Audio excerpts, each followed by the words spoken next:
Ay na, Diyos ko, first day of classes. Nakaulimak, ti pakakpek yung elementary school.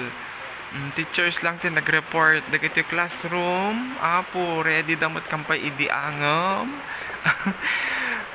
Awan ti kakadwa, awan ti pupils, tane. Apo, agbagbagyo.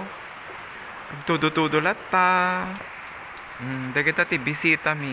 Nya, Uncle? Anya, kumusta ti biag? Uwan garod. Nya, nagibaba ka? Ano sir, nung Sunday?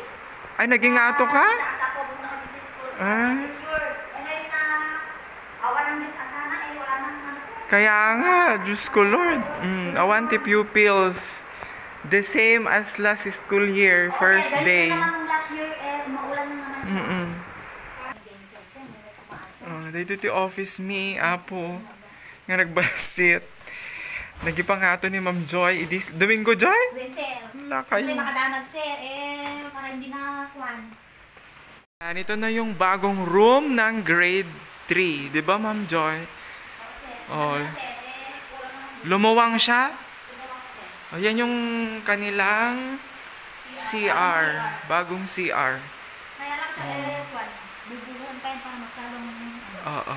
Hindi pa siya tapos na. Bongga.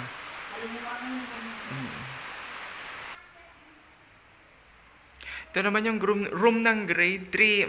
Ready na sa baha. Sana hindi siya mabaha. Nagtaas na si Ma'am Rochelle ng kanyang mga gamit. Yan. Walang laman ang sa baba. Ang mga bookshelves niya walang laman. Apa, yan niya kunyo man. Nagibaba kayo manan?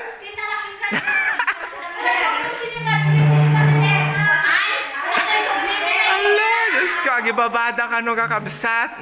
Talagi nga ito dahi Domingo. Tata, nagibabada manan. Tapos hapon. Ay, Diyos ko, maululaw dan, Mildred. Diyos ko, maulaw kayo ha talagan. Ay, Diyos ko, maulaw na talaga kita may mestran. Yan yung mga kailangan mo.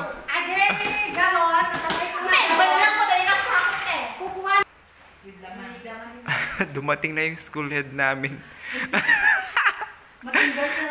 Mag-endorse ng report si Ma'am Joy. Balian ko yun, ma'am.